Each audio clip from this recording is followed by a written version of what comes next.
Thank you. All right, so we'll go on and get started. So today we're going to go over the retail tracker back office review. If at any point you have any questions, please let me know. Alrighty, so we're just going to get started with going over how to add items into the system. To begin, on the main screen of your retail tracker side, you're going to see this add/modify. This is one method you can use to get your items in. This method is going to give you a step-by-step process. So this is going to give you 5 different steps on how to add your items into the system. To begin, the add/modify item. Create a new item to make a new one, or modify an existing item to make changes to one of your current ones in the system. So we'll start with the create a new item.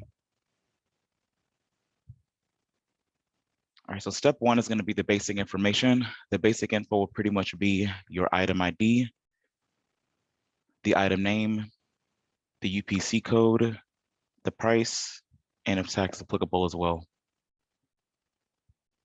To begin with the item ID, if you double click in here, it's going to let you know all the items that you currently have in your system. This number on that far left-hand side is the item ID. This is case sensitive, so you can search based upon what you currently have in there. So in this example, if I was searching for the entrees I have on my side, I could type in ENT because that's how I have them labeled. If I wanted to add in a new entree, I would just go the last available number, and I can bring that over to the system. It's going to let me know that item ID, it already exists. So if I change that 4 to a 5, that's going to give me the next item ID. You can also create one here as well. So if you want to create a new item ID category, you can always type that in here as long as that is not being used. So again, you double click in here, you can see what the current ones are in the system, but maybe you have like a new category for catering items or whatnot, or maybe specials. Again, you can create those as long as they're not being used. So again, if I try to use that 14, it will let me know that already exists. So I'll just have to change that to a 5. The item name is just that, the name of the item. The UPC code, this is going to be optional. So if you're using barcode scanning, maybe like a cafe or a gift shop where you scan the items in by the barcode, this is where you can scan that in right now and the UPC code would automatically populate. If you're not using UPC codes, you can just leave this field blank. Just an FYI, any item on the system that has a UPC code, it does not have to be added onto a menu. The system will know with the UPC code when you scan it to pop it up on the order screen. So you don't have to actually click a button, you can just scan the item in. The price is just at the price of the item. And tax if the item should be taxed or not.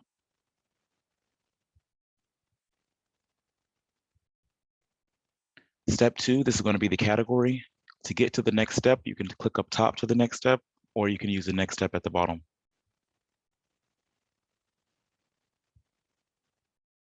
The category, this is more for the sales report. If your item has a category when you run the sales report, the name of that category will show, followed by the item name. If there's no category on the item, it'll still show on the sales report, but it'll just show on the category 0.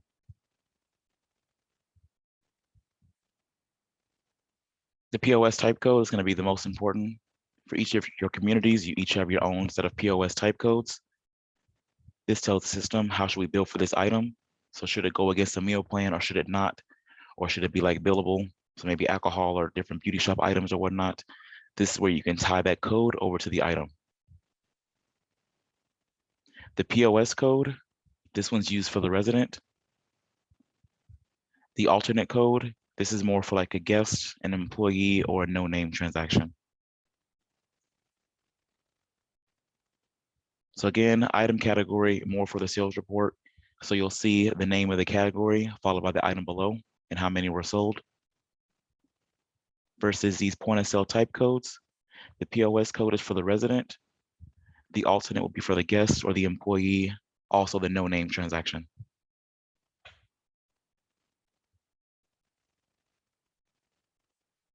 Step 3, if this item needs to go back to the kitchen, this is where you can select yes, you want this to print back to the kitchen, and you would then just mark off what kitchen printers this item should go back to. If you're using the KDS, which is the kitchen display system, where the items show up in the kitchen on the monitor, if you change this to yes, this is where you can select the KDS as well. So if you are using the KDS on your community, then you would just see them listed here also.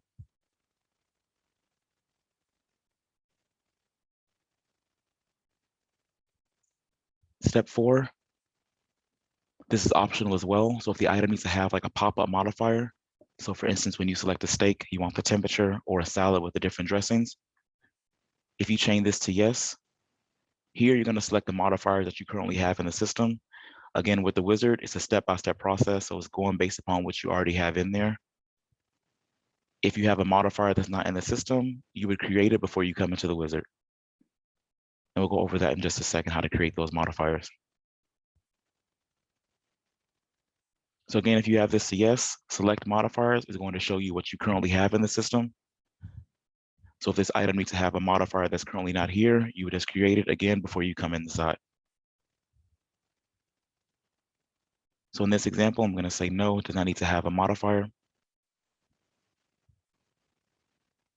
In this last step, if you leave this at no menu selected, the salmon would be saved into the system, but not actually tied to a menu.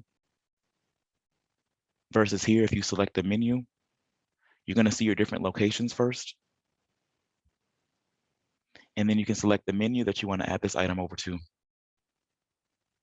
So if I select the bistro for dinner, it would add the salmon over to that menu. If this item needs to be on more than one menu, here in a little bit, we'll go over menu management, and that's where you can add one item to more than one menu. But the wizard, again, is a step-by-step for one menu.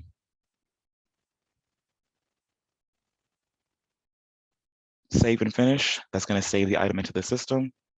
And now you have this confirmation. Advanced item management, we'll cover that briefly. That's pretty much the original way for you to add items to the system, but it does not give you a step-by-step like the wizard does. Questions so far? Nope, thank you. No problem. All right, so that was to create a new item. The modify an existing will allow us to make changes to the current ones that are in the system. So if we select modify an existing, this one just has one additional step. The same steps that were in the create a new item are still here, but the only one additional is your step 1. You're selecting the item that you want to make the changes for. So up top, this is more of a keyword search. Any item that has that keyword below will appear. If you don't want to use a keyword search method, you can also search by clicking inside the item ID and just typing in that item ID, which will be case sensitive as well.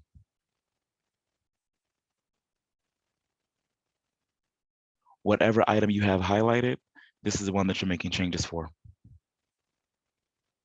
So again, with the search, up top is more of a keyword.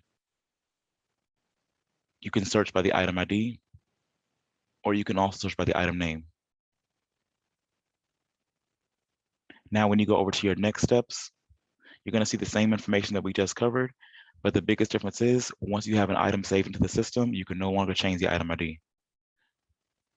This is the same thing with like employee ID numbers. Once you have them saved in, you can no longer change it. Everything else can be changed.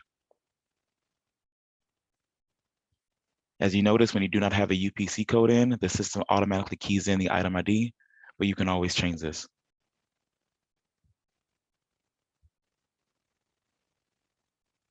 In the categories, we still see those there. Again, the sales report, the resident code, the guest code. The printers, more for the kitchen printer, or also the KDS system, the kitchen display system. Step 5 for those pop-up modifiers. So if this needs to have a modifier when it goes back to the kitchen, this is where you can change this to yes or no. In step 6, again, if this item is on a menu, if you use the wizard, it's going to let you know where it is.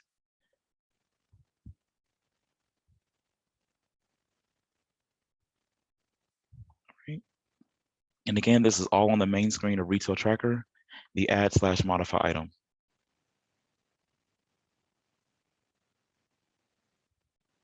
So right up top, if we go to the Management Center, this is going to take us more to the back office side of Retail Tracker as well.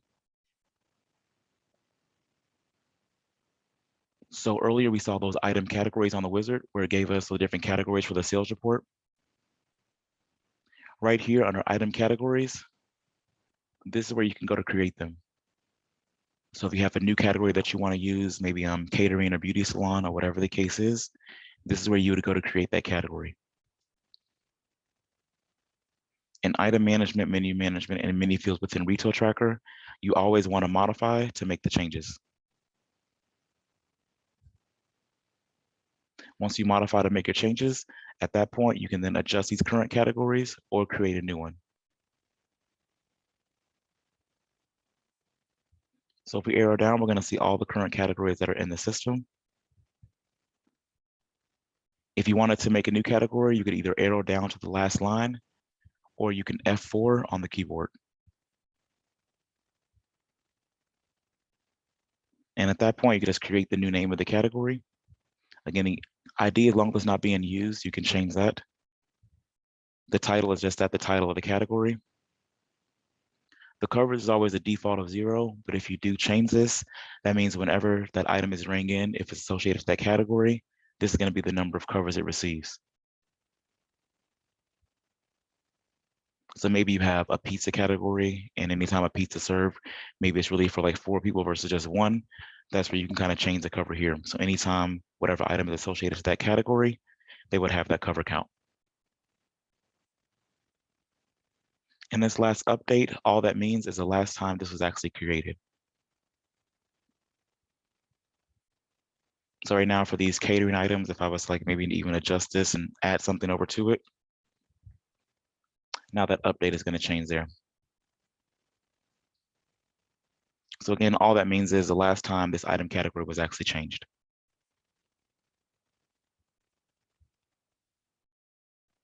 So always modify to make your changes and query to save them. Delete will do that, delete out the category. Undo is like your undo key. So maybe if you were typing in something here and you wanted to undo it, that would just remove that out. Print will just allow you to print this out to a listing. And exit, just exit out the screen. Question with these categories?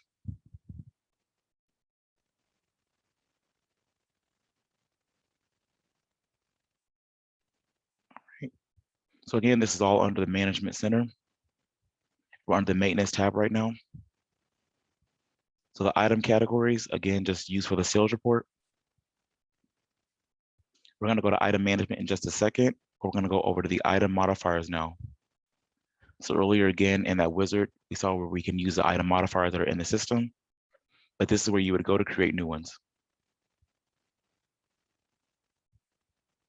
So again, modify always to make your changes. If we start on the far left-hand side, the group is just a breakdown of the description. The group is up to 6 characters. So BURG is the group, Bergamott's the description. On the far right-hand side, we have different group types. So you have 3 different options. You have may, that means the servers can select the modifier, they're not forced to. Must, they have to select the modifier or they cannot exit the screen. Or multiple, they can have more than one modifier.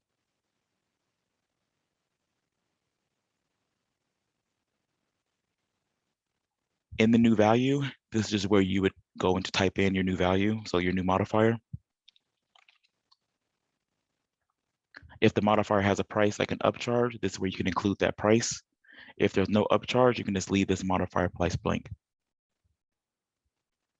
So if the fried egg should have $1 upcharge, if I leave this at 1 and add this in, That's going to add it over here to the side as well. These arrows on the far right-hand side, this will allow you to move the modifier where you want it to show. So if I want all the upcharge items to show up top, I could highlight the fried egg and then just move it up top with the arrows.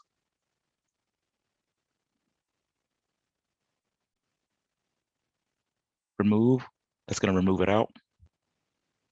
Used in items is going to let you know what items are currently using this modifier.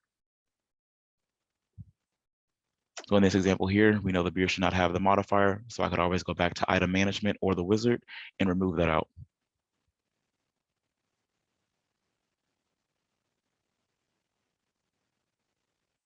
All right, so once we are in modify mode, if you want to make a new line, again, you can arrow all the way down, F4 on the keyboard, or insert at the bottom. That's going to make a new line as well.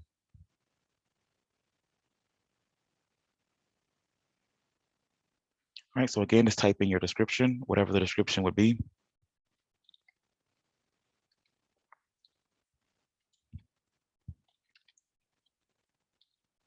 All right, so again, the group type, may, must, or multiple.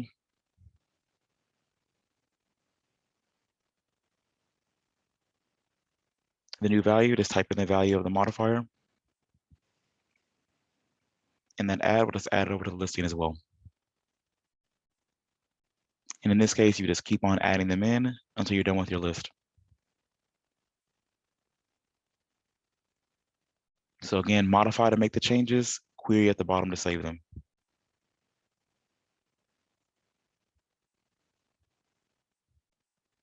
Questions with the modifiers?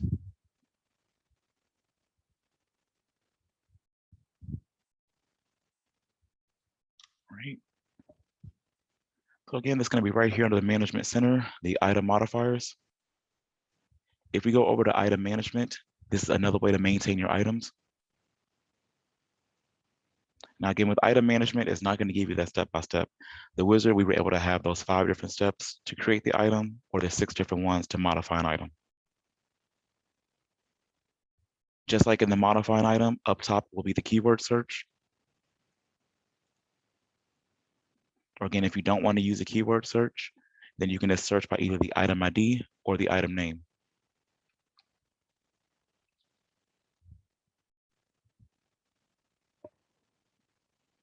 So again, the item ID is the item ID of the item, the name, the category. In this case, if we double click in the category, it's going to let you know what that number represents. So earlier on the wizard, we saw the actual name of the category, but here we're going to see the number.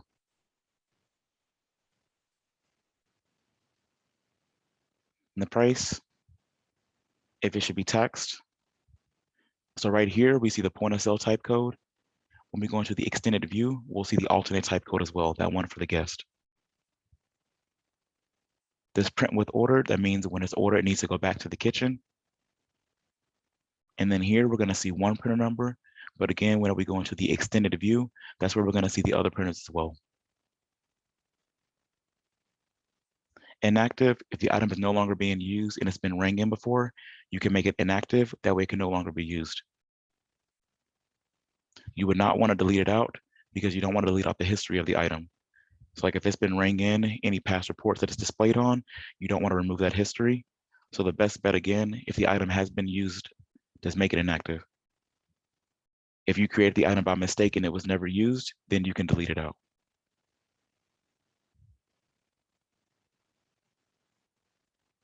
The default view is always going to be all items. That means all items that are active or inactive.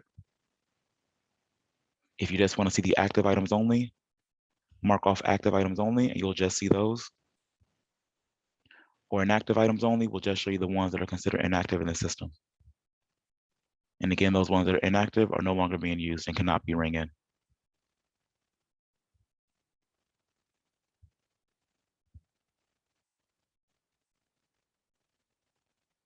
All right, so again, when you are in modify mode, which I am right now, that means you're able to make changes.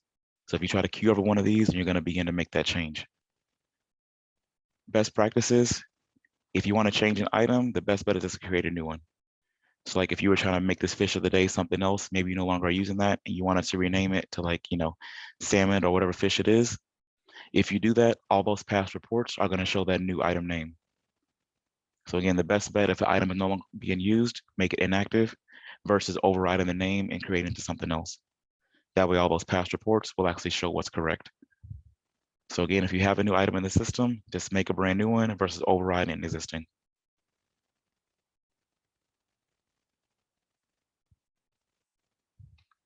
All right, so I'm just going to query this. And again, query is more of a search mode. So I can type in here and it's not going to override anything. It's going to be more of a search. Versus if I was in modify mode and begin to type, it's going to override this out. And just like in the wizard, you cannot change the item ID once you have it saved in. As you see, when you click in this, you can't change it. Versus all these other fields, you can make changes too.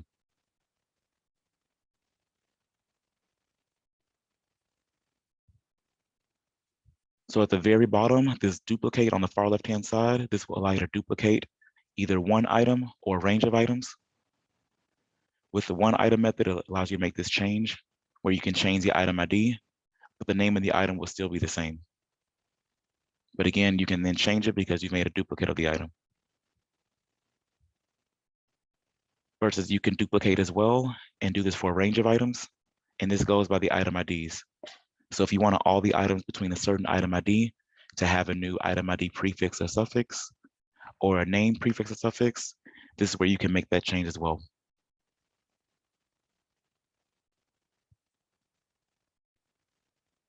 Query, again, to save it. Create is going to allow you to make a new line, but with the create, it's going to blank out this entire screen. I always suggest to use the insert because the insert will make a new line, so you can actually see a new line here. Versus again, if we do the create, it's going to blank out this entire screen and we can't see what was, above or below. You can still make a new item in, but you just don't actually see it. So again, I always suggest when you are in item management and you want to make a new item, modify to make those changes and just insert to make the new line. That way you can see the other items. So I'm just going to use the undo, and that's going to undo this line that I currently have here. Delete, again, that'll delete out the item. Insert to make a new line. Undo will be the undo key. This will allow you to print out all these items to a sheet so you can actually see what all items you have in the system. Questions so far on this main screen?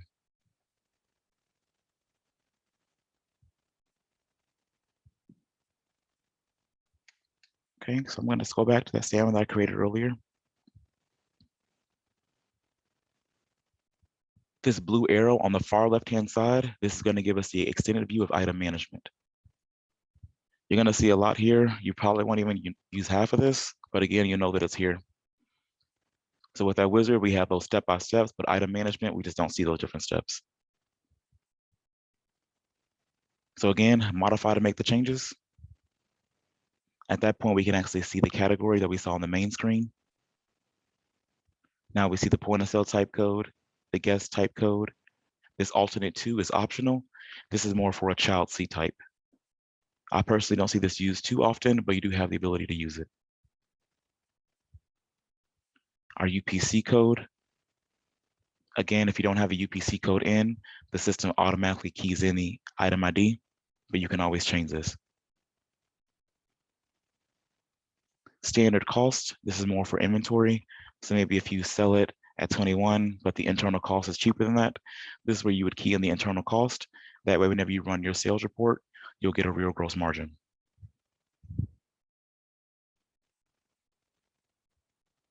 And here with the tax, if it should be taxed, yes, it's going to show you your global tax rate. Or special tax, if you change this to yes, whatever tax rate you key in here, that's going to be the tax rate of the item. So if I change this to yes and put this on 10, that's going to be the rate of this item. So it's going to ignore the 6% and it's going to use a 10% tax. Personally, the only time I've ever seen this been used is with states that have like a certain tax for liquor versus their sale items. This is where they use a special tax rate. All right, then our price default is always going to be price list 1. Here you can key in a different price. So maybe this item is $21 in one venue for the bistro, but maybe it's $25 in the dining room. Under the menu, you can tell the item for this menu, look at this price, versus this menu, look at this price. You can also use this for future pricing. So if you want to increase your prices, maybe this price is going to be this price up until the end of the year. Maybe it's going to go up next year. And this is where you can just key in that future date. And on the menu, you can tell the item up until this time, look at price list 1, versus when this time comes, look at price list 2. So if you knew what your future prices were going to be, you can do that ahead of time as well. And again, this can also be used when you have one item that's one price in one location versus one price in another one.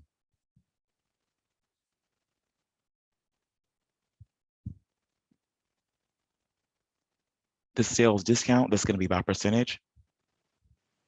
A positive will be a discount. A negative is going to be a surcharge. And again, this is by percent. So if I wanted this item to be 25% off, here you can key in a date range or no date range. This item would always be 25% off. So if I leave this how it is now, the salmon would always be 25% off, versus if I just key in a certain time period, then that item would only be 25% off for the month of September. Come October 1st, it's going to go right back to the original price. You can use this here in item management, which is globally. So wherever this item is being used, they'd always have the discount or the surcharge. Or you can use this on the menu level. So maybe for the dining room, you want it to be 25% off versus the bistro, you don't want it to be. This is one way that you can change it.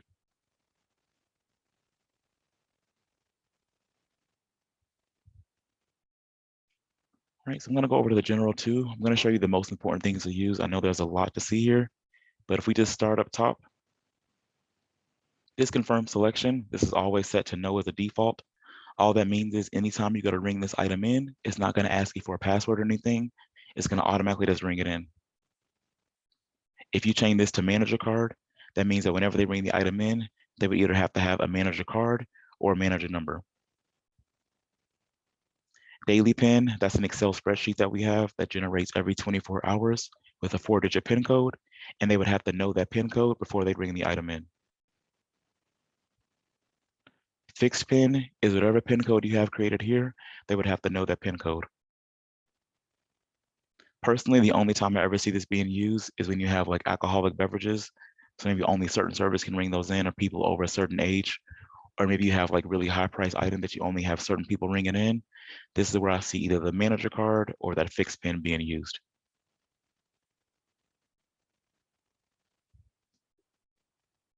Display a message when selected. If you have this marked off, whatever message you have keyed in here, when they select the item, that message will pop on the order screen.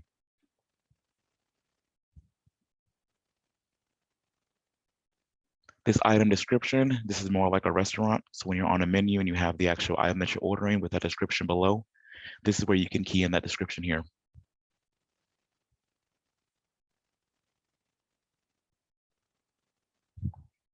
This is more optional, more for sales and commission. If you are using that, this is how we can enable that by the item.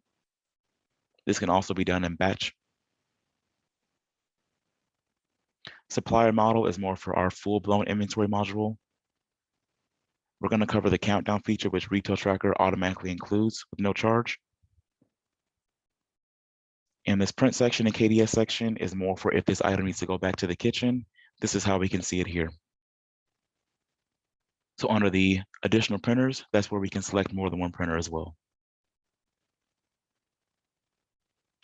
So your main printer will display here, that number. And again, the additional, that's where you can select those other ones as well.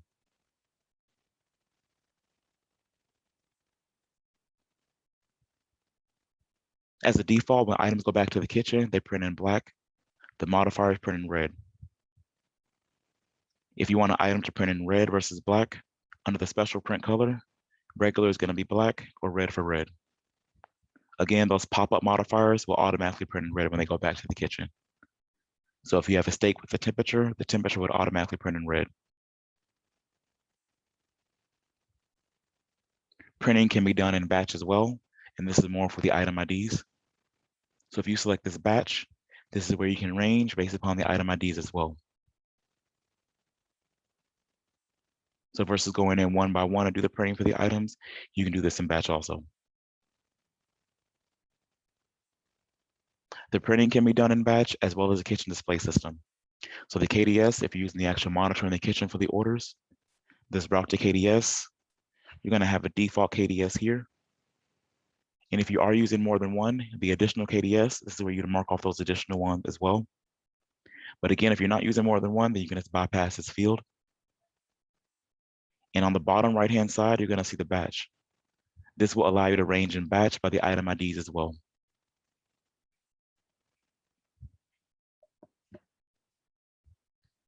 All right, and this pop-up modifiers, if this item is to have the pop-up, if you change this to yes, the edit pop-up modifiers will allow you to use the one that you currently have in the system. And again, you can mark off more than one. It doesn't have to be this one modifier. I'm gonna change this back to no, but if you see the batch here, just like the printing, you can do the batch for the modifiers as well. And this goes alongside with the item IDs also. So if I said from entree 1 to 15, I want them all to have the same modifiers. This is one way that I could do so.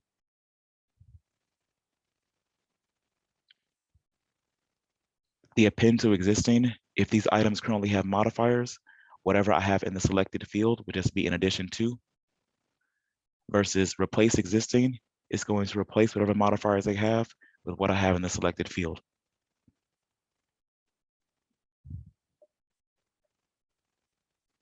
OK is going to confirm the change. Edit is going to take you right back to the modifier screen where you can make a brand new one. So this is just another way to get to it.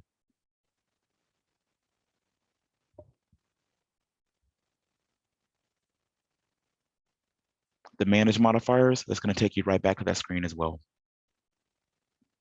There's about 3 different ways to get to the modifiers.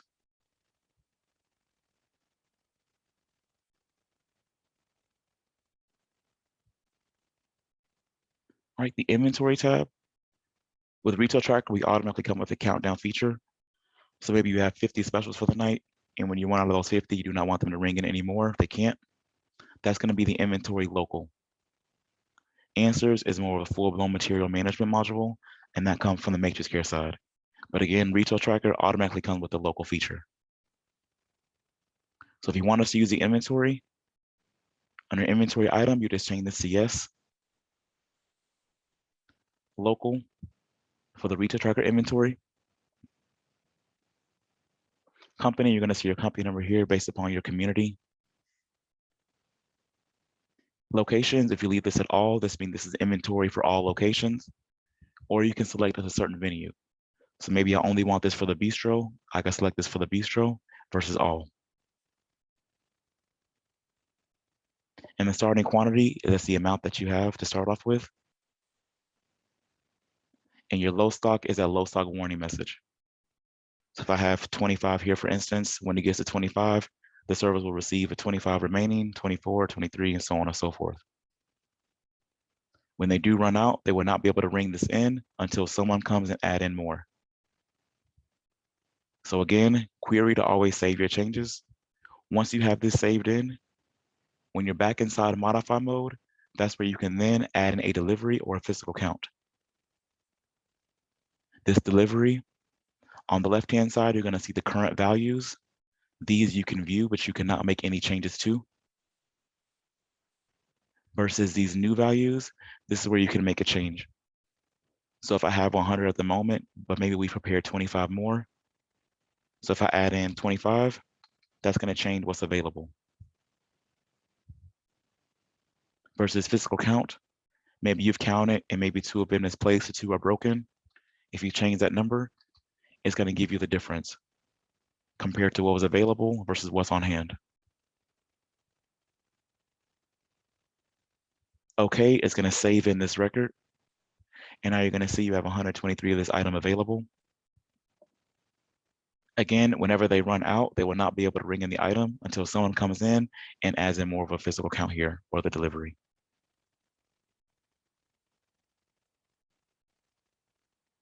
This view history will just allow you to see when the item was changed with inventory.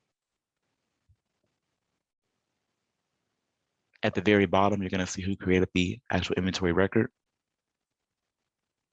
The low stock warning.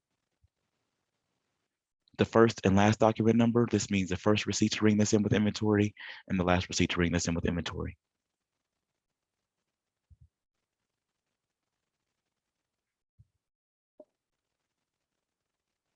Questions so far?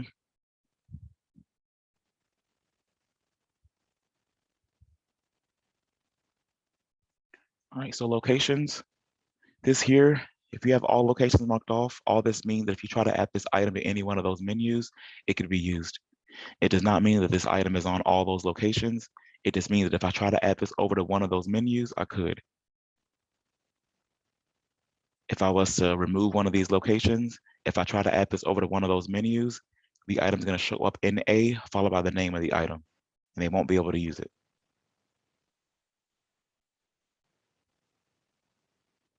Batch location update, this goes by the range of items as well. If you leave this blank, that's going to represent all items. But again, you can do this by the item IDs as well. So maybe the entree items were only available for a few locations. Blank will represent all stores, or select stores to assign. This is where I could just bring over those stores as well.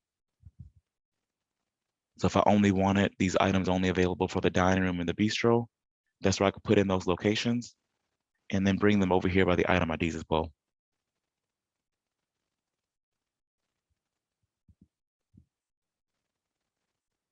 And lastly, this menu, show used in menu. This will just let you see where this item is being used on what menu. If the item is not currently on a menu, you're just going to see no records found for that item. But again, if the item is on a menu, you'll see it. If not, you'll see the no records found. And all that means that this item is not currently on a menu.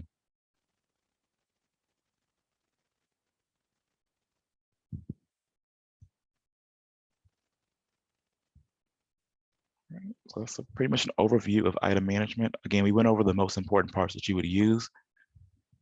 If we don't want to use this piece, you can always use the wizard. It does not have as much detail. Versus item management, the extended view, we see all this detail. So we can do, the different prices, the inventory, or the batches. This will all be under item management. And again, to get back here, just on the main screen, the management center, and then item management.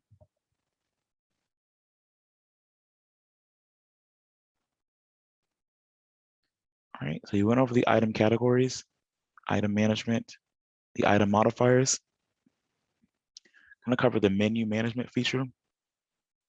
With menu management, select menu. This is where you're gonna select the menu you wanna make the changes for. Menu settings, you might not come in here too often, but if you do, you're gonna see the actual number followed by the name of the menus. Online menu, this is coming up, this is for the online ordering. It's not released at the moment, but that will be in a few releases. The create a menu, this is only used if you have like a new location that's being created. So each menu is based upon the location. So if I had a new location, maybe like a concierge or something, that's where the create menu would come in place. Modify menu, if you wanted to change the name of one of these menus, that'd be the modify. Delete menu, we'll do this, that delete the menu out. View menu, we're gonna look at that in just a second. And the terminal allocation, just lets you know out of all your terminals, what's associated to what venue. The 80s and above will always be the manager terminals. So every venue has one manager terminal associated to it. So 81, 82, 83, again, it goes by your locations. Versus the other numbers of the actual physical terminals or the tablets. So we just exit out of here, and where I have the bistro selected, if I hit OK at the bottom, that's gonna open up this bistro menu. Starting right up top, this sort alpha, if we select this, it's gonna sort this menu in alphabetical order based upon the menu names.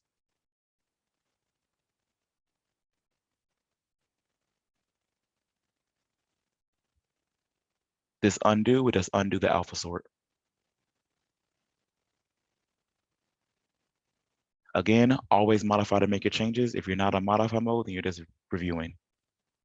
But if you are in modify mode, starting on this far left-hand side, this is a drag and drop feature. So if you wanted to drag this menu to a different location, you can select that and then just move it to where you want it to actually appear to. If you don't want to use the drag and drop, you can also use the sort feature as well by keying in the different numbers. Personally, I always use the drag and drop because it's a lot easier. Entry type in this screen will be menu. The menu name is going to be just that, the name of the menu, but you can always change this as well. And active, if the menu is currently active or not. Again, if the menu is not active, you can just uncheck the active box. Like in this example, this happy hour menu is currently not active, so it's just not selected. So the services would not see the menu on the actual terminals of the tablets.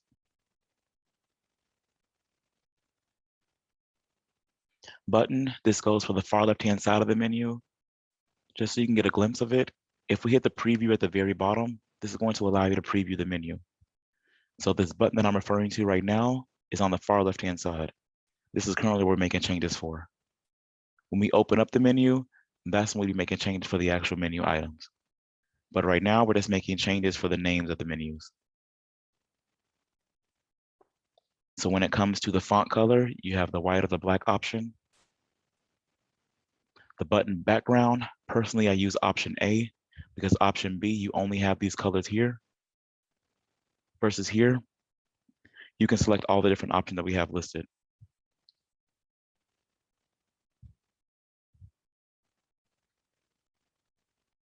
And recently we did add these in as well for the wallet.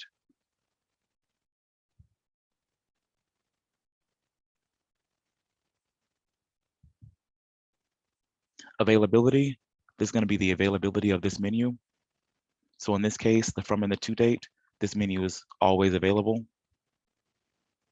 There's not a recurrence pattern, but you can also use that as well. And the weekdays and the shifts and the order modes, the weekday this item is available for, this menu.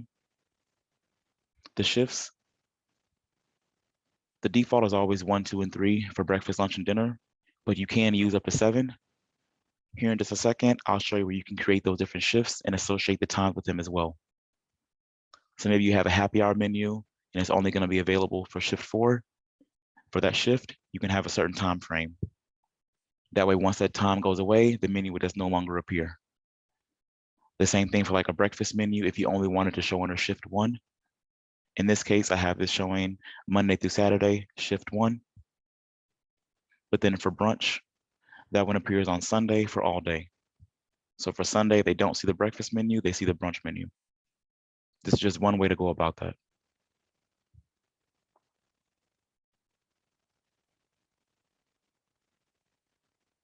All right, so based upon whatever menu you have highlighted, this submenu at the bottom, that's going to open up the menu. If you're in this screen and you realize that you want to make a new menu, if you arrow down or insert, that's going to allow you to make a new line. So I have a catering menu. This is where I can create a catering menu here. Again, query to save it in.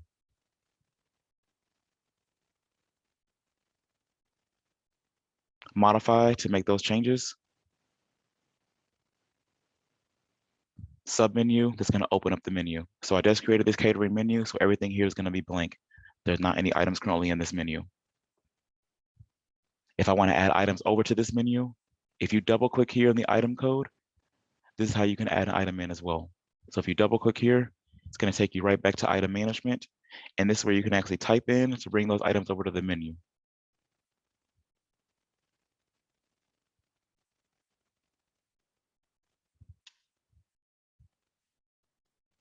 And that's going to bring the item over.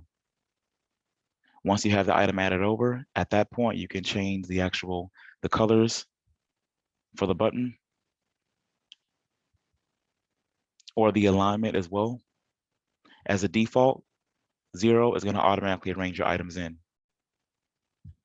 So we just go back to the preview so you can see it. Again, by using the 0, it automatically just adds the items in for you. But if you want them to show in a different location, so like a different row or a column, so the 9x6, if I wanted it to show in a different field, here when it comes to the row, you can put in the row you want it to show in, as well as a column.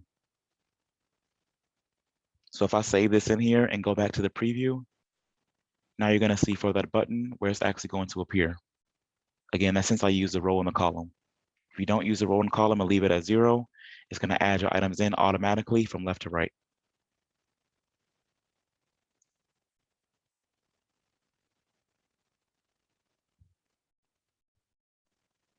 All right, so again, modify, this is where you can change with the button. The availability, this is just for this one item.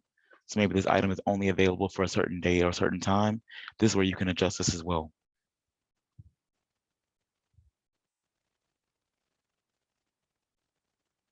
The price, most important. Any item that has a price needs to have those point of sale type codes associated. If you double click in here, you'll see the POS type code, and this is where you can actually associate it for the item. The same thing with that alternate code. And that's again, more for the guest or the employee. Alternate 2 is not used often, as you see from my side is grayed out because I don't use it. I use a POS code for the resident, the alternate for those guests or those employees. So again, I'm in modify mode now. So I wanted to bring over another item. I can just arrow down to make that new line. If you know the item ID, you can key it in here. If not, click inside the blue space and just search for the item. Again, you can search by the item ID or the description. So I wanted to bring over that salmon that I recently created. Enter, that's gonna bring it over. And again, since I use the wizard that I already included the POS type codes, when you go over to the price field, you're gonna see they automatically show. 0 is gonna default for price list 1. Earlier in item management, we saw those 6 different price fields. This is where you can tell the menu, for this price, look at a different one. So if you double click in here, it's gonna let you see all those different price fields as well. So if I wanted to use price list 2 instead of price list 1, if I change this price list from 0 to 2, now the item will be charged at $25. Versus if I change this to 1, then it will be charged at 21. So this is how you can have the salmon one price on the bistro menu versus a different price on the main dining room, or whatever the location may be. If you mark this off, the special price, this means that the item should be free. If you have an open item and you want them to key the price in manually, you would leave the price blank in item management or the item wizard. But when it comes over the menu, you just want to make sure this is not checked off. Anytime you have a no price item in the system, when you add it over to the menu, the system automatically checks off this special price. But again, if you have no price in item management and you want them to key a price in manually, you would just uncheck this box. Earlier, we saw the special discount, but this was on the actual item management level, which is globally, versus here on the menu, this is where I can tell the item I only want it to be 25% off or 25% surcharge just based on this menu versus across the board. So again, 25, a positive is going to be a discount. A negative 25 will be a surcharge. And this weighable, this is more for like the scale, for like yogurt or salad or something like that, if you're going to weigh them out. This printer's KDS section, if you're using this, you would definitely know. This is optional. Some customers decide to print here by the menu versus printing by item management. So earlier we saw the print here by item management. A lot of people use this method, or some decide to use the print by menu instead. The reason I see the print by menu is, let's say you have this salmon, it's used in multiple locations. The dining room is maybe kitchen printers 1 through 3, but the bistro is 4 and 5. So versus having two different salmon items, one looking at this printer, one looking at that one, you can have the salmon print by the menu. That way the system knows about the dining room, look at these printers, versus the bistro, look at these.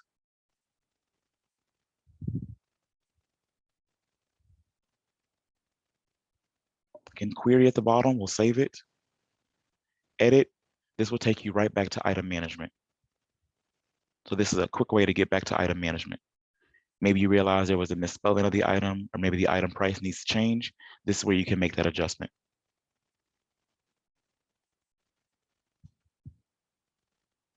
Preview is just that, it's gonna give us a preview.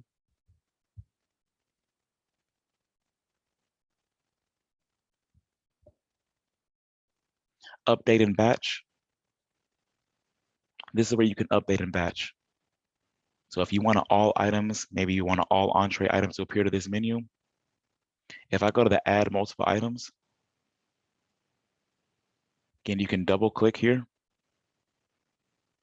So if I wanted to see from all entree items to come over to this menu, I can say from entree 1.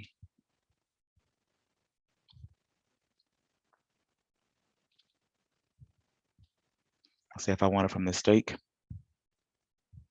Okay, is gonna bring all those items over to the menu. So now you'll see, sorry about that, all those items on the menu.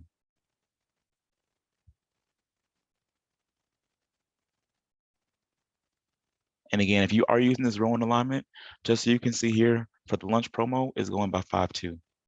If we use this, these items below are gonna follow that same sequence. So since this one is going to 5-2, until you change the row in alignment, all those items are gonna follow. So if we go back to the preview, all those items follow that same row in alignment. They won't change until you come in here and change the row in alignment for the item. Again, if this was left at 0,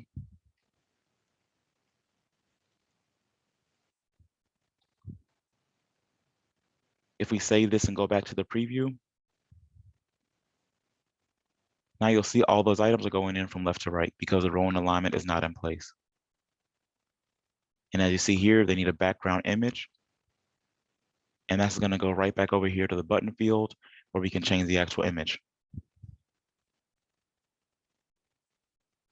And these can be done in batch as well. So if we update and batch at the bottom, the buttons and availability,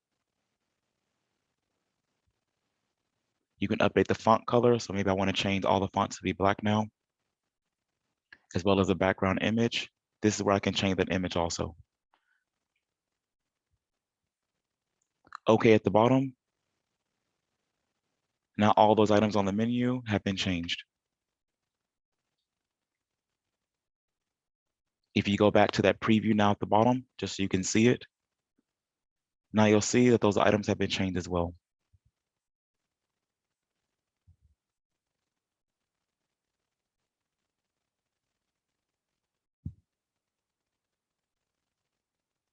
Going back to update and batch. So the buttons and availability is more for the availability of the items, the color of the buttons. The point of sale type codes, this is for the actual type codes for the items. So if every item on this menu needs to have the same POS type codes, this is one way you can change these as well. With the point of sale type codes, you'd want to exit out of this screen and do it right here. So versus using the sub menu to open up the menu, you would want to be on the menu name and then go to the update and batch. And that's when you can then update the POS type codes.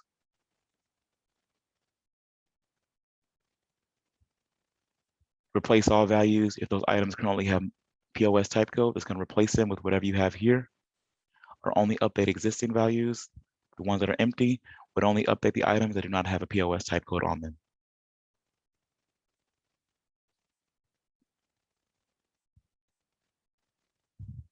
And again, if you're using the printers or the KDS, you can do this as well in batch. But again, submenu first, and then you can do the update in batch. And this again is if you're printing by menu versus item management.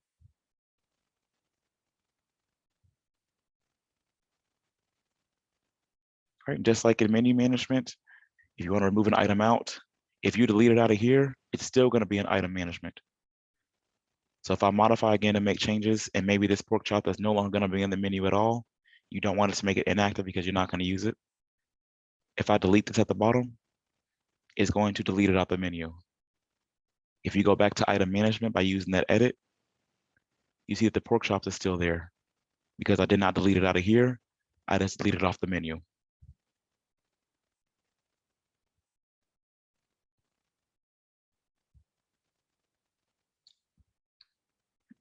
Questions at all with menu management?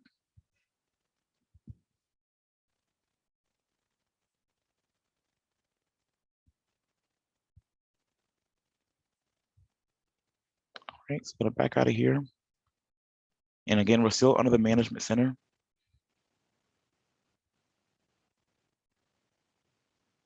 Update cars by group. This will allow you to maintain your employees. So employees, this is more for like servers or managers or anyone that's gonna ring in transactions. So anyone that has that login number when you first go into Retail Tracker, this is where you would consider them employees. Just like before, always modify to make your changes. And just like in item management, that item ID, or in this case, the cart number, cannot be changed. Anything else for the employee can be changed besides that cart number. So if an employee no longer wants to use that cart number, the best bet is to make a new line and create a new one for them. You can then make the other one inactive. The cart number, that's what they're using to log in. The description, the name of the actual user. The short name, that's more of an optional, so that's like their nickname. This would show in parentheses next to their actual name. The PIN code is optional as well. If you do not have a PIN code, then you're just using the cart number to log in. So right now I do not have one in, so I can just use one to log in here. Yep, we'll go over that in just a second, Stephanie. And then the active is that if the user is active or not. Reset PIN, if you are using the PIN code, the next time they log in, they'd have to reset their PIN code. Default store, all means this user is available for all locations, so they can ring in anything in any of your stores. If you want to know what each store number represents, if you change this from employees to stores, this is going to let you see what each cart number represents. So if a server should only be available for the dining room and the bistro, this is where you know what 11 and 21 would be. So going back to the employees, if I was to change this from all, let's say to 11, on the far right-hand side, the stores, this is where I can select multiple locations as well.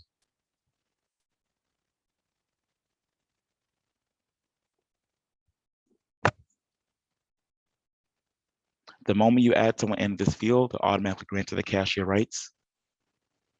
But if someone should have like manager rights to maybe manage, items or menus, if you go to the user rights on the far right-hand side, this is where you can adjust the rights for the users. And for that, you would just go to the view add to group. And again, this user is currently on the cashier group. If you were to bring over the manager group, now they would have manager rights. Again, pretty much like to maintain your items, menus, and like different reportings, that'd be more of a manager. Versus a cashier group is primarily just for really ringing in the orders.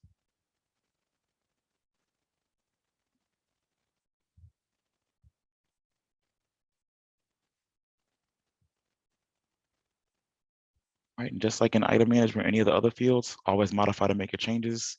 You can insert to make that new line, and that'll add in the new employee for you as well.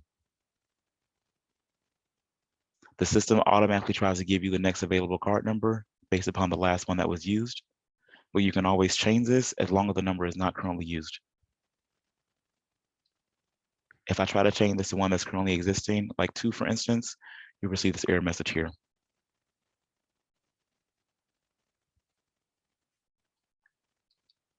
Again, at this point, just type in the name of the user.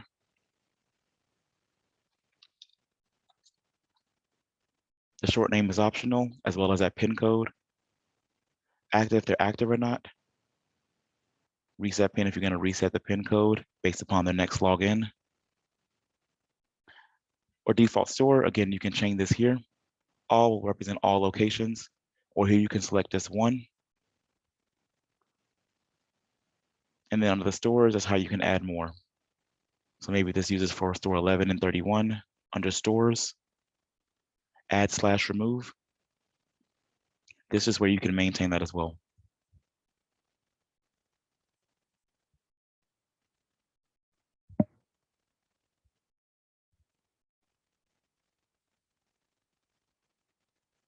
All right, so we back out of here. We go to the point of sale side.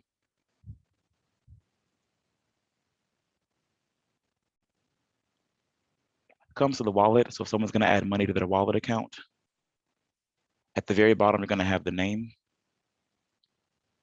Whether it's a resident or if you have your employees in the system, you can just look up by either the resident or the employee.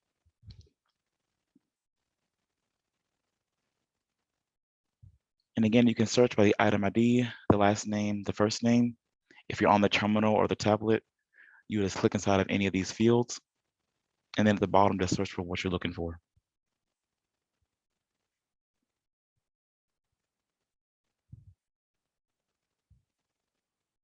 Select resident is just for the resident. Resident guest would be the guest of that resident. So if I select this resident here, and if they want to add money over to their wallet account, you'll have a wallet menu. And then wallet, this will allow you to key in the amount that you want to add over to their wallet account.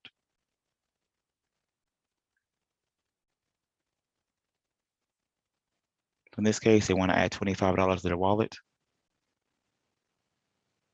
Receipt. It's going to take us over to the payment screen. And now we'll just select how I want to pay for this. So I want to use POS plan or like billing my account. That'd be the POS plan.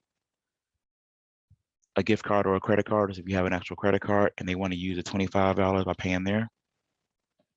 Coupon, maybe if you guys have an internal coupon they can use, that'd be the coupon feature.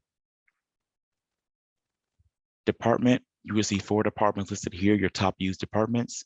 If you have more than these 4, they would display under the department feature. Again, you would only see those if you have more than 4 departments. In cash, if they want to pay by cash, you can select one of these methods of payments, the exact amount, or you can click on cash and it's key in the amount they're giving you as well.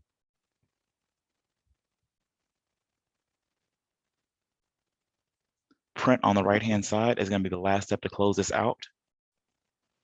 Once you select that, it's going to ask you, how do you want to add the $25? Do you want to add it to the resident wallet, which would be tied to their name? So they would not need a card, or the wallet card is where it can be tied to an actual card. So if I say resident wallet, it's going to tie it over to her name.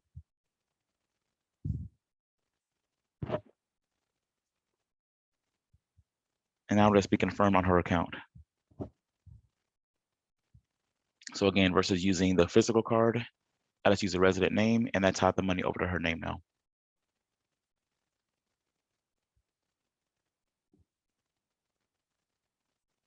Once it's confirmed, it's going to let you know it's been activated and what the current balance is. If she had a prior balance, then you will see the running total here as well.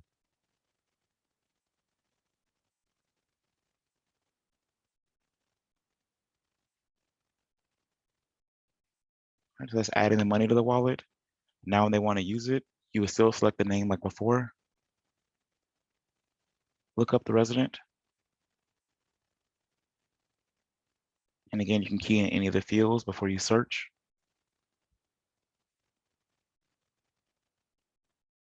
Select the resident at the bottom to add them over to the order.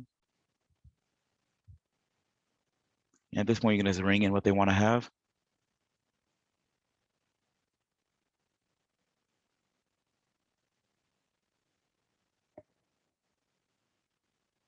And the receipt.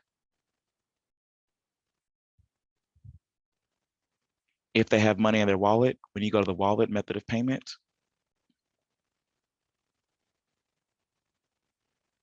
you'll see a balance that they have here.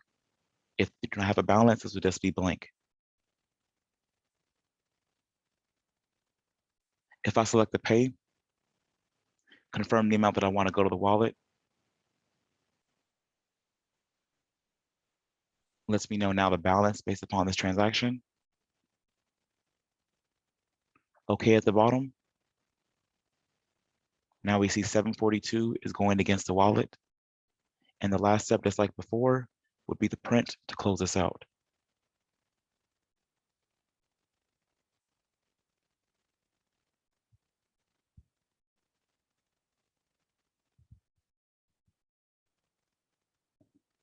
Right. Question with adding money to the wallet or using the wallet account?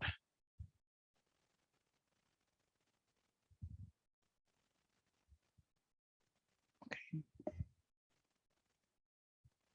Just gonna exit out of here.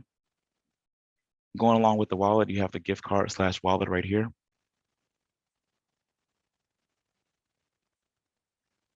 Gift card is more for our gift card module, but you'll be using the wallet feature.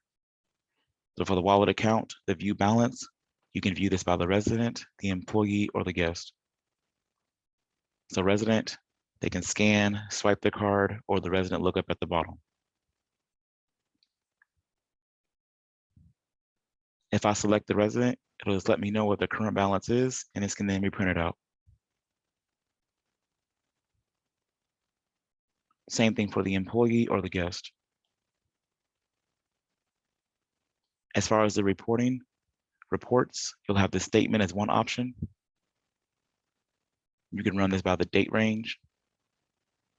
An account type by either the profile. You can look up the resident. Once you have them selected,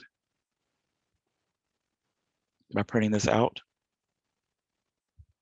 it's going to give you a statement based upon what they had. So here for the 17th for the bistro, the document number is going to be that receipt number. Transaction type, it was a deposit, and it lets me know the balance. Versus the second line, lets me know something was purchased, and it gives me the amount as well as the balance as well.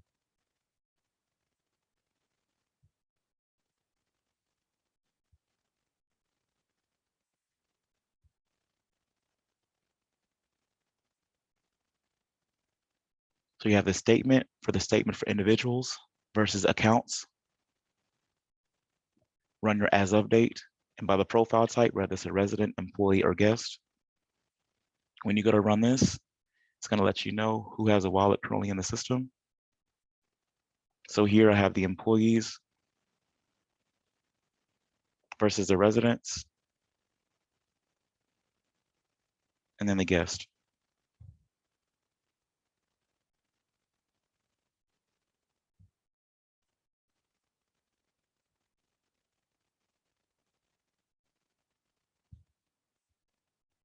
And again, that's all right here under the main screen, the gift card / wallet.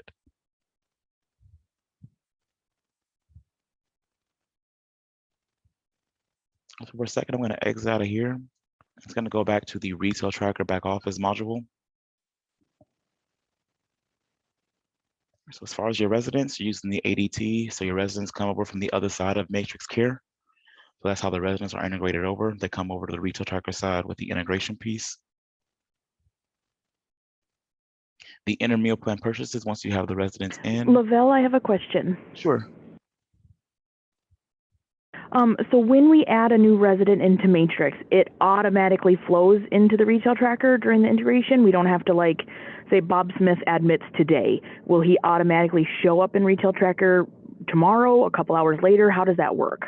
The feed is normally within 15 minutes. So for you all using any of these companies here, so all these 5 companies are using the integration piece. So normally take within 15 minutes of the feed, and then it pulls over to the retail tracker side. Okay, so if Bob Smith admits today, he should automatically go into retail tracker. We don't have to add him into retail tracker as well. Correct. Right. That would automatically come over the integration piece. And so does that work the same for discharges? So if Bob Smith discharges, does he automatically come out of retail tracker too? Discharge, he would then be considered inactive. So he just show up inactive in retail tracker, which means they won't be able to use them. Okay, so Bob Smith admits, he automatically goes to retail tracker, and then his family gives me a credit card, and I can, for the wallet, they want to put $500 on the wallet, so maybe 15 minutes to an hour later, I can put money onto his wallet so he's ready to go that same day. Correct, yes. Okay, thank you. No problem. Oh, I'm sorry. This is Katrina. I need to, I don't know if I missed something or if I'm just not following, but I was with the understanding that if we admitted somebody in Matrix, we have to also then come into Retail Tracker and put their information into Retail Tracker. Is that not accurate? As far as the information, the only thing you would have to key in would be like their meal plan. So like they come over to a Matrix Care, and then you can key their meal plan in under the inner meal plan purchase screen. That'd be the only thing that you're really maintaining when it comes over to this side. So the resident profile will come over to the so side. I've been helping with Villa St. Benedict.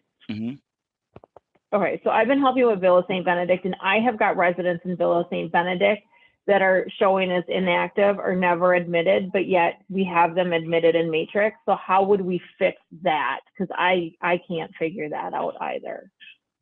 You might need an integration team with that, but I know if you make a change to like the face sheet, then that would change the status. From my understanding, I know it's not really my side, but we can always get someone. But from my understanding, if you make a change to the face sheet, that'll actually update the active status. If for some reason it's showing up as inactive and it should be active, they make a change to the face sheet, then that'll make the change on the Retail Tracker side as well.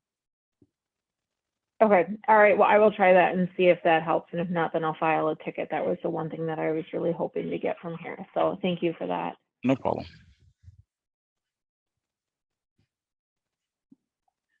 Once your residents are over, this is again where you can come over to their actual profile. Again, that's going to be under their inner meal plan purchases, and that's where you can add the meal plan.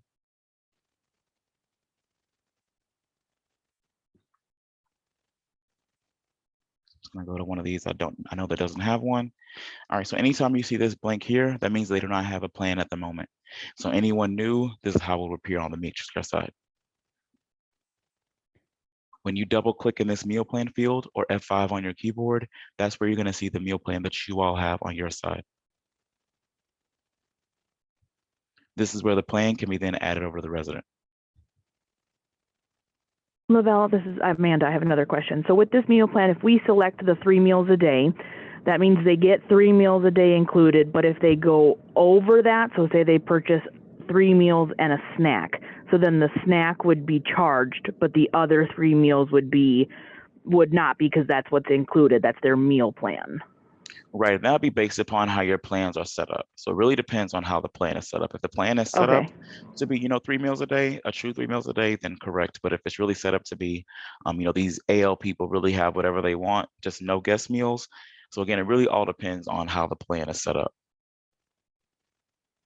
So for your side, thank you. No problem. Which community are you referring to, just to have an example of it? Well, I know we had some questions at Villa St. Benedict, St. Benedict, just that there was a family member that gotten charged a couple of things, and she thought that they got 3 meals a day, and then anything else additional than that was a charge. Let's just take a look. Is that Amanda for Villa St. Benedict? Was that an AL or an IL? I don't know. It was before I went on maternity leave. I don't remember exactly. So I have a question about Villa St. Benedict as well. So from what I understand, being down there, they do declining balance. So for like their independent living, they get every quarter they get a $1,200 stipend for meals for one person. And then for like if they have a double occupancy apartment, so say a husband and wife are residing in one apartment, then they get a $1,400 a quarter stipend. But I know that we're really struggling right now with our double occupant apartments where the husband's meal plan is working, but the wife's meal plan, if they're doing, they're getting meals for the wife, it's not coming off of the meal plan. It's actually billing them to their account, and we're having to go in and fix it after the fact. So I don't know if that's something that we've set up incorrectly, or if that's a thing with Matrix that we're struggling with, or with Retail Tracker. Do you know anything about that, Lavelle? So let's see here. Who's an example of someone? Just curious. So the DeMichaels, I don't remember their first names, but I know for sure Mr. DeMichael was so mad when he came into the office the other day when I was down there that he actually was trembling. It was quite the interesting interaction. So as long as they're linked, let's see here. So it would be Catherine and Richard DeMichael at Villa St. Benedict, IL. So as long as if non-party has meal plan, separate accounts for couples. Okay, so this is set up correctly. So as long as they're linked financially, and then with the plan itself, he would have the plan on his account. So yeah, he has a plan on his account and they're linked financially. So if they ring in either or, it would come out of his account as long as she does not have one on her account. So this is fine. So in this case, she doesn't have anything here. So she's technically sharing the plan with him. So as long as they ring it into either or, it should come out of his plan because they are linked financially. And it's not working. So when they ring her up, it says that she doesn't have a meal plan. So on all of their receipts, it's stating that there's no meal plan, and it's billing to her. It's pulling over into Matrix, and it's billing to her account. So it's not taking it off of the balance. It's actually billing them for it. So is that something that's not working in the setup? Let's see. So you have it set up correctly.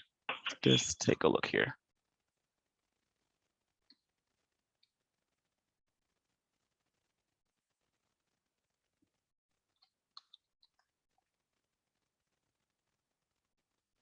So let's just go to one of your venues. Like the bistro, or what venue should we go to in this example? So it's been both the bistro and the lounge. So let's just take a look and see. From what I saw with the last month. Yeah, I appreciate it. I'm still pretty new with this community, so I'm trying to work with them and get it figured out. And obviously I'm really new to Retail Tracker too. So I appreciate your help.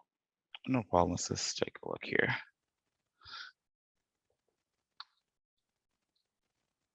Okay, so it must have been corrected because I see they're actually showing now. So something must have been changed because I do see that it is set up right. So you see they're both highlighted and they both have the plan balance up top.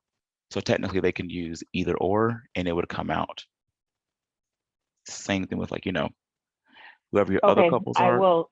Yeah, just have them check it. But I do see it here, just based upon what I see up top. Okay, and how did you get to this point? So how did you get to this point so I can go look at that? Can you walk me through where you just went? So the Because I know same I've got place a you couple go, others. I'm just not recalling their names right now. go to the name at the bottom. So when they're actually going to bring in the orders, go to the name.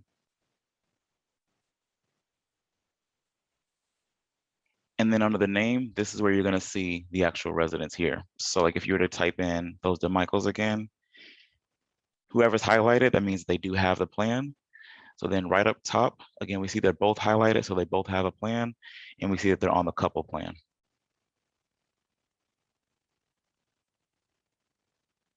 Okay, can we peek at the other ones that I have?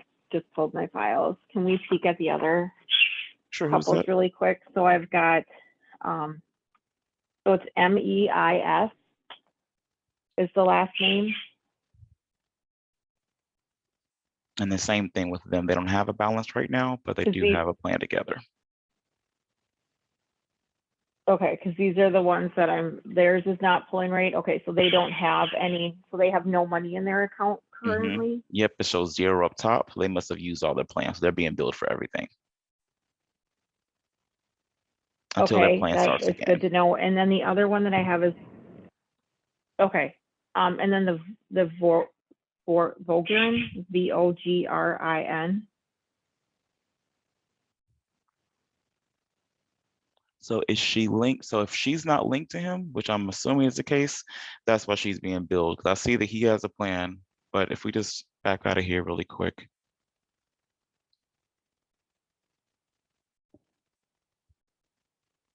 I'm gonna pause this, just I know this is, I'm not going into the resident information too much, but let's see here.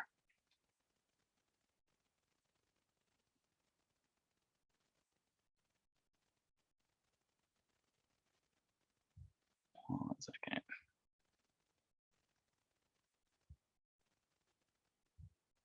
And then when we would set them up, how would we set them up to link those accounts together?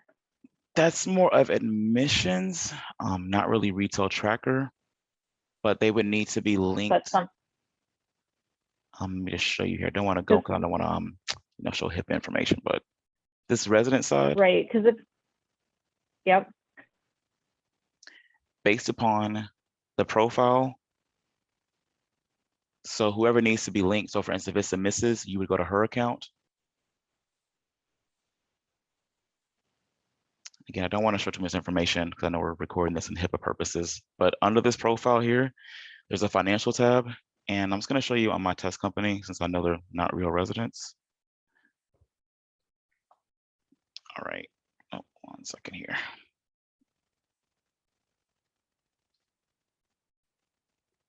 I'm gonna log out. Because I know, like, these are the areas that I know we're really struggling. Yeah, this would definitely be more of a like admissions kind of thing, but that is where you would want to make the change for them. But let me see if I can get in here. And when you're talking about admissions, you're talking about admissions in Retail Tracker, correct? Not admissions in Matrix? On the retail side, they would have to be linked on that side of Retail Tracker. Let me see here. And are you helping, like, give us training on that piece of it? That's not here my today? side. That really isn't my piece. That's not your. Yeah, that's more admission in the sense it's like another module. But I know the basics of where you would actually go to get there. Okay, so like with your training here today, are you training us more so on just like how to do the point of sale stuff? Right, in the more of tracker? like the Retail Tracker back office piece, correct. So more of like Retail Tracker side, so like, the items, menus, the orders, the wallet, more of that kind of piece. Okay, so I know on the call today, for myself, and I think that we have a couple others, and Amanda, Stephanie, Denise, please correct me if I'm wrong, but I think that we have like more like our office manager. So I know Helen is my new office manager down at Villa St. Benedict, and I think that we may have another office manager or two on here that are going to be doing more of the admissions part of that, not so much the back office, like doing the purchases. Is there somebody that can give us a training on that as well, if that's not the piece that you do? Yeah, I'll follow up with Brian and have him reach out with someone for you all for like more of the admissions piece that you're referring to. Yeah, because I know this is Patty. We had really asked for new business office training. And so if that didn't get communicated clearly to you, I apologize for that. But that is what we had reached out to Brian for. Oh, no, you're fine. Definitely wasn't communicated, but I will show you here as far as where you would make the changes for the resident. Because if they're not linked, that's why you're having the issue. So like those other people, they were good, they were linked. But if they need to be linked on this side under the residents,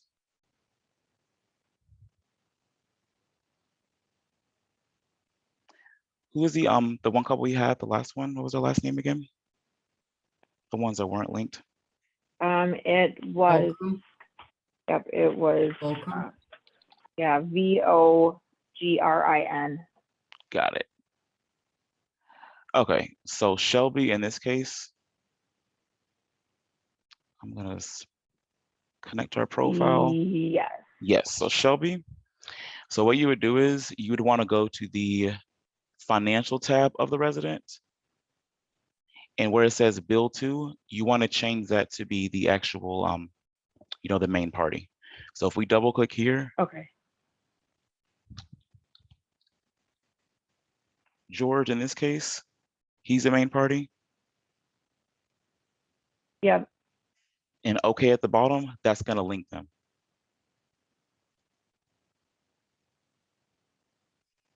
Just going to put something in here for the moment. Again, we're not using this piece. This is fine.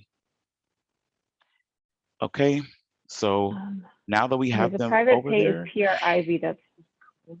You're not really using that because you're using the but that integration piece, which is fine. You're really just using Retail Tracker to maintain, like the linking, but everything else really comes from the Matrix Care module. So like your residents come over there, you send the charters over to billing, but now that they're actually linked, if we go back over to Retail Tracker,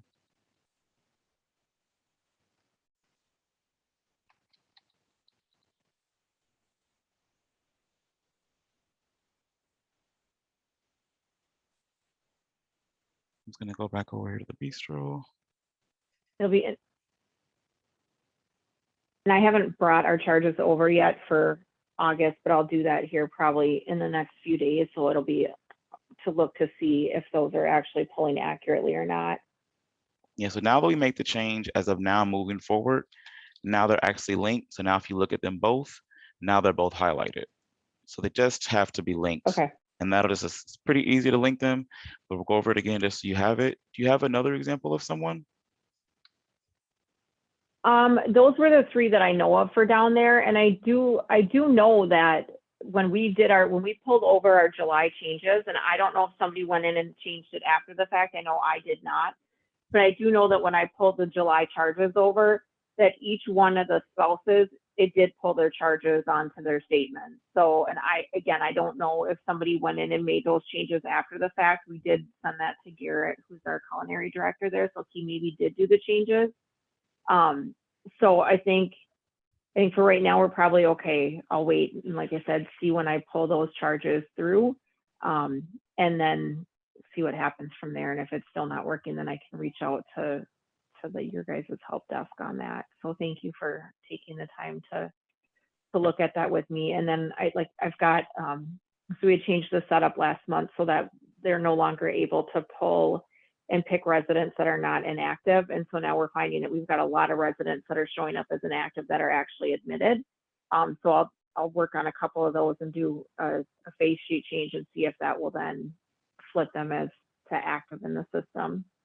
Yes. Now, for the moment, do you want me to? Okay, Amanda. Do you want me to change the resident selection for now, so at least you would see those inactive versus having to go to all profiles? Because let me just show you an example here.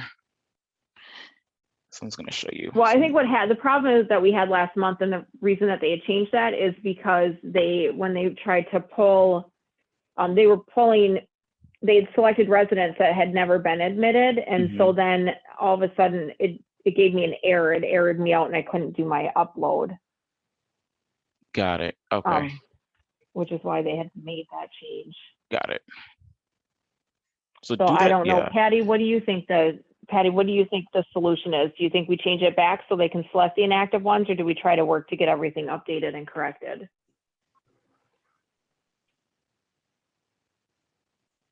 Well, I think we want it to work how it should work. Right. Right? Correct.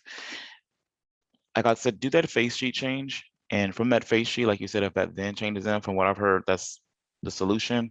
But if it's not, then please follow up with a ticket or Brian. That way we can, have the ADT team, continue to investigate that. That way, again, you have the right people in and they're actually active versus being, inactive, because they should be active in the system. Okay, fantastic. I'll go ahead and work on that this afternoon when I'm out of meetings and see what I can get done. Thank you. I think that was the main thing, my main questions. I don't know about the other supervisors if they've got other stuff, but I appreciate you taking the time to look at those for us. No problem. So just to review again, to make those changes anytime someone needs to be linked financially, go back to the residents. Go to the person that needs to be linked, so whoever is not the main party.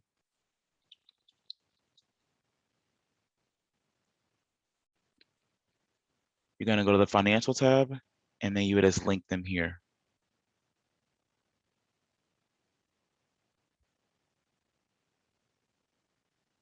It will ask you for the private pay type, the payer type, but again, you can just put in that PRIV there. That's the only thing I'll ask you on this field. Okay. Thank you. And then, I'm sorry, just one more thing. So for the declining balance, which is what I'm assuming we're using at Village St. Benedict, we would just select, if we're selecting that meal plan, we would just select the declining balance meal plan, correct? Yep, so let's see what plans are being used. Let's see here. All right, yeah, so they have all these plans here. So we just select the plan for them. And like you said, they're quarterly plans.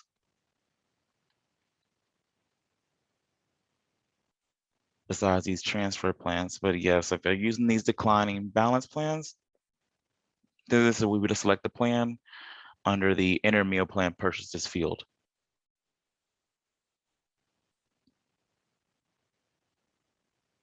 And then for our assisted living residents, and Amanda, Patty, maybe you guys know the answer better to this. For our assisted living residents, we don't need to select a meal plan for them, correct? It's just our independent living?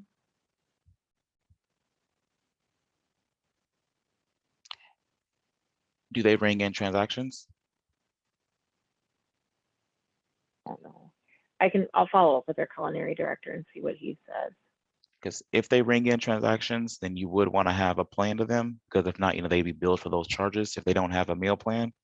If they're not ringing in charges, that's different. But if they do ring in charges, then you do want a plan associated to them. That way it'll come out of that plan versus billing their account on that register at the end of the month. Okay, perfect. I'll follow up on that and figure that out. Thank you. I'm gonna You're welcome. be quiet now. So No, you're fine. No, I always leave the I appreciate it. No, you're fine. I always leave the last 30 minutes for any questions or anything anyone wants to cover in particular. So while we have this time, is there anything anyone wants to see in particular, anything that they feel like they want to cover again within Retail Tracker or the back office?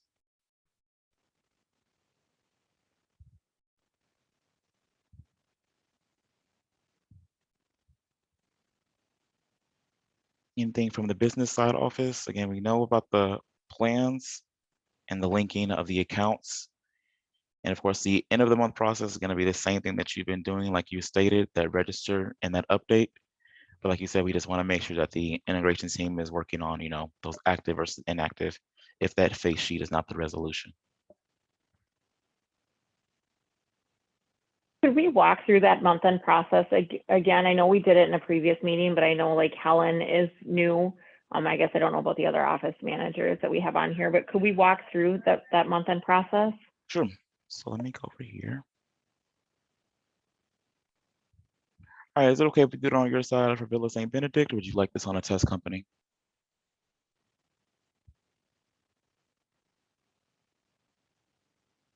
I think it's okay to do Villa St. Benedict, All right. unless Patty disagrees. Okay. All right, just want to make sure. Okay, so for this one, you can always favorite these on the far right-hand side by using little stars. So first, the meals POS to AR register. This will show you anything that anyone is being billed for the month.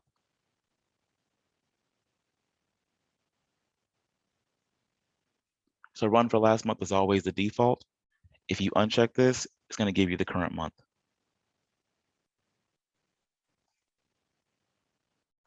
I suggest a daily detail, though you'll have the breakdown by the days. The print will just give you the format for your screen so you can actually view it or like save it for the PDF file. The Excel for the Excel spreadsheet, or both for the actual printable view as well as the Excel view.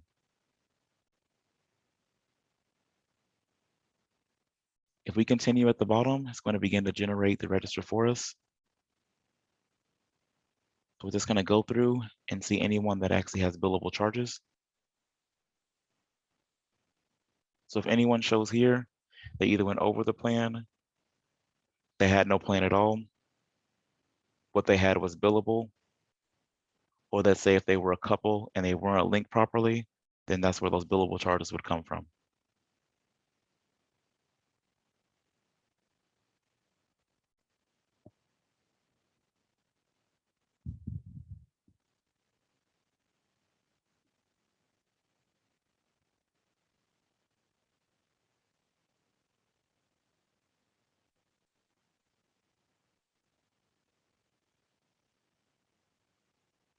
So going alongside with the register, the far left-hand side, the document number is going to be the receipt number. You'll see their resident number and their MRN number as well. The date and the time of the location. The plan, if there was any plan on this transaction. The POS type code, that's the most important part. So when it comes to the billing, those POS type codes will be associated here. And each of those type codes have that matrix secure charge code. So when it goes over to billing, it would use the charge code that's associated. And this BLDN represents breakfast, lunch, dinner, or non-meal. The number of units, the amount, if there was any discount, any tax, the net amount.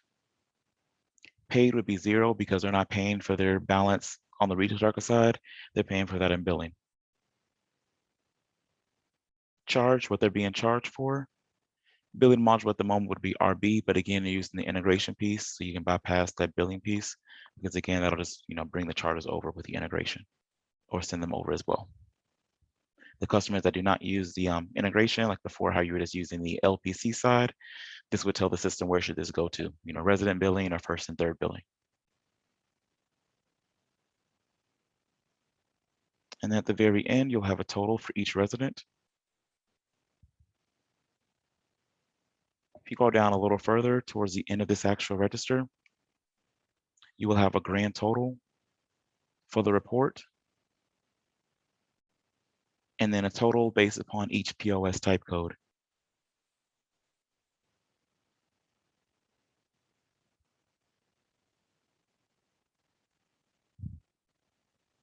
Since we're using Villa St. Benedict as our test company here and we're looking at it, could we look at those 3 residents that we just discussed to see if their charges, if the Mrs. charges are pulling to their bill or if it's going to the meal plan?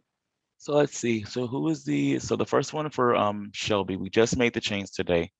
So for Shelby, if we look at her, these are the charges. Like you said, these were negated out. I see that there was 1 negative, 1 negative. So these are exit out. And who was the other ones? Perfect. It was MEIS. Their next one.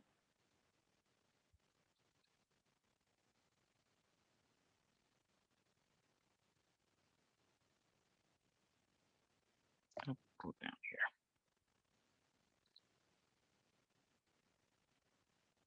here. And DeMichael is the other one. Okay.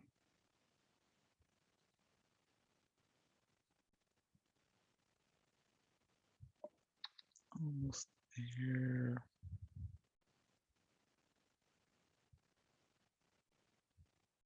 I wonder where it's there. Hold on here.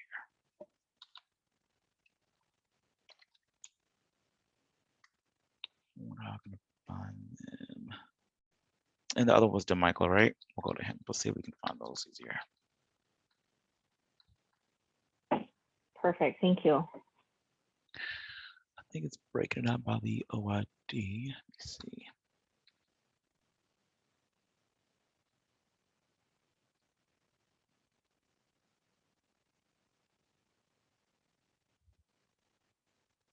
I see the DeMichael's, not yet.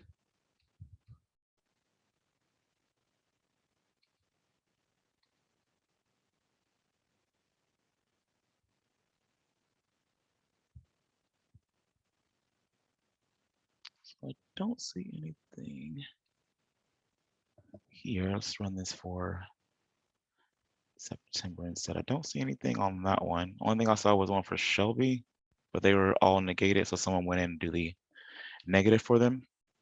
But let's see for this month for these charges.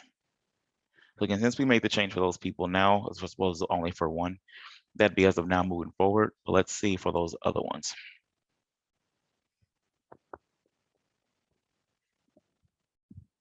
Perfect. Thank you. No problem.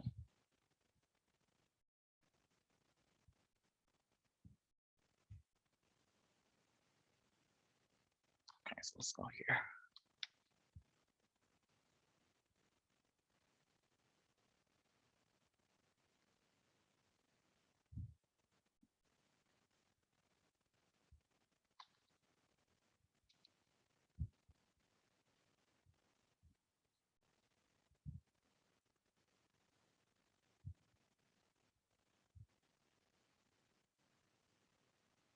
Well, it seems like these were negated out as well. I'm assuming they were just doing that because they did not want them to be charged for them. But now in all reality, they don't have to do the negation because again, they are linked. But I do see this based on what I see here, they're doing one transaction and then negating it out. But now they wouldn't have to do that because Okay, again, perfect. they are linked. So now if they do either of the versions, it would still take it out of their account because they are linked now. I don't see the DeMichael's on here, so. Fantastic. Yeah, it would all boil down to that linking. So if That's someone exciting. wasn't linked, yes, and it's definitely helpful when it comes to billing for sure. So makes it easier for everybody. As Yeah, I long as would they're prefer links, not that'll to help it have, out. yeah, I prefer not to have Mr. DeMichael's bill wrong. Yeah. Yeah. Okay, thank you. No, you're good. You're good. No problem. So, like you said, as long as they're linked with the residents, they'll be fine. We already have the parameter in place, and that parameter is coming right over from here. So if non-party has meal plans, separate accounts for couple. So if someone that's linked financially has a meal plan, so like if they both had a plan, then they both have separate accounts. But if he has a plan on his, he maintains the account. So she doesn't have to have it, put it on his, and again, everything will just be taken out of the account for both of them.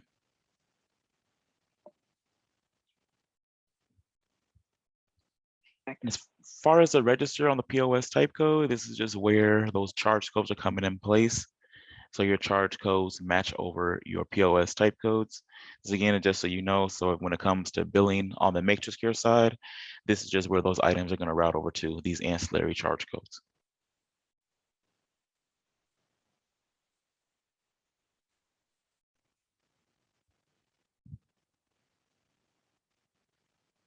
And again, you can always favorite these as well, just like that register. And going right back to the register. So again, the register you can view as many times as you want throughout the month, but the update, that's going to be that once a month kind of thing. So when you're actually ready to close it out, that's when you're going to come into the register based upon that month, or again, you can uncheck it knowing you get to September. And I won't hit continue because it will send it over, but continue at the bottom is going to be that finalized to actually close it out. So I always suggest before you Isabel, actually we're run the okay to change update those dates, right? for the register. Yeah, because I know some communities, like, because our statements go out on the 24th or 25th of every month, we run it from the 25th of the previous month to the 24th of this month to capture all the charges. So we're okay to change those dates If this was and only do changed, from you would like the want 25th to 24th. you would want this changed globally. Like it would have to be changed in the system. The system defaults as the date, like how we have all the other It had to be communities changed are. in the system. Yeah, it would need to be changed in the system first. Like the other ones, they automatically change. So when you come in here, the dates are automatically there. Like, let's give you an example. If we go over to another community. I think Northfield does it like the 24th or 25th to the 20. So you see here, their dates are automatically Yeah, there. and Bill of St. Benedict. Okay, so it's set up on the background. Okay. Correct. Yeah, Bill of St. Benedict has always just built that month behind. The whole month. Okay. Yep. They do that with their nursing charges as well. So they're Okay. they're a month behind. Okay. Yep. So like you Thank said, if you. you do want it changed, it can be changed in the back end. That way you'd have these dates reflected here. But if not, this is going to give you the 26th for one month or the 26th for the other one. Versus Villa St. Benedict is, like you said, going from the first to the end. So the system just defaults for the first to the end. This is Denise. For Nazareth, they do their statements on the 1st, but they're set up to run theirs through like the 25th, I believe. Can you show us how to change that date so I can change it to the end of the month? So let's say here for Nazareth. Yep. All right. Let's take a look here. So right now is going from the 26th to the 25th. But you really want it to be from the 1st of the month to the end of the month? Correct. Yep. All right. So for that change, if you go over here to the table maintenance,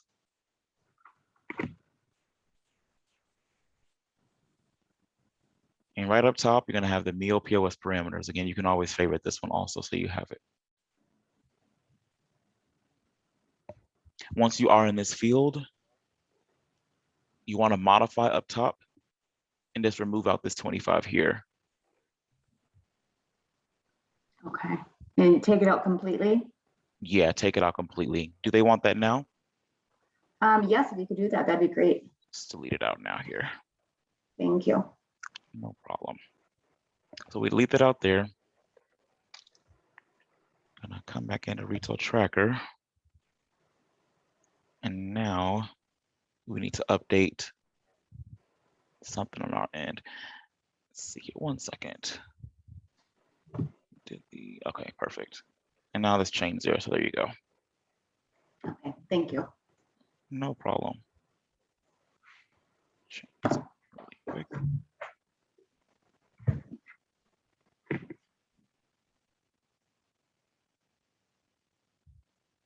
You guys wouldn't come in here. We're only changing this because now you've actually changed the date. So now it needs to reflect the 31st of last month.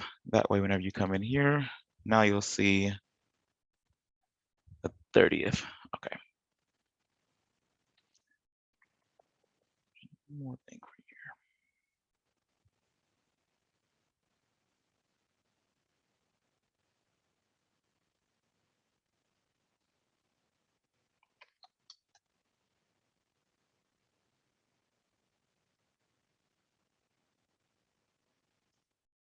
Okay, so now that the change has been made, so now you'll see that the billing period end date now will just be 9/30 because again, you're going from the first to the end now. So that's the change has been reflected. Thank you. No problem. The plans are going to be the same what they were running though. So if the plans were like staggering out, whatever the case is, they would still be the same that they were before. If the plans didn't change, that's the billing period end date changed. So I don't think they're really using that, but just in case they are. So the plans go from the end of the month also, so that's fine. So the plans will be from the first to the end, as well as the billing period.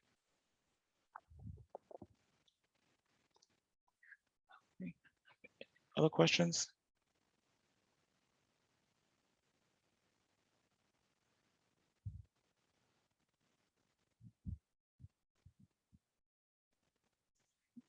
Any questions for anyone else? Anything else in our last 10 minutes of this training today?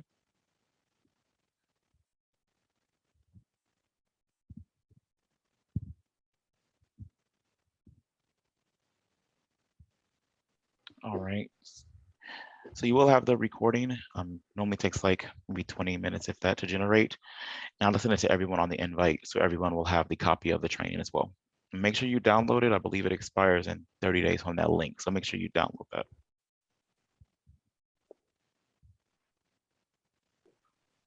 All right. Thank you, Lavelle. We appreciate your time today. That was great. No problem. Thank you all for your time as well. I appreciate it. And again, you'll get the link for the recording here in just a moment. Sounds good. Thank you. No problem. Have a good day, everyone. Enjoy your Friday. Thank you You so too. much. Thank you. Bye-bye.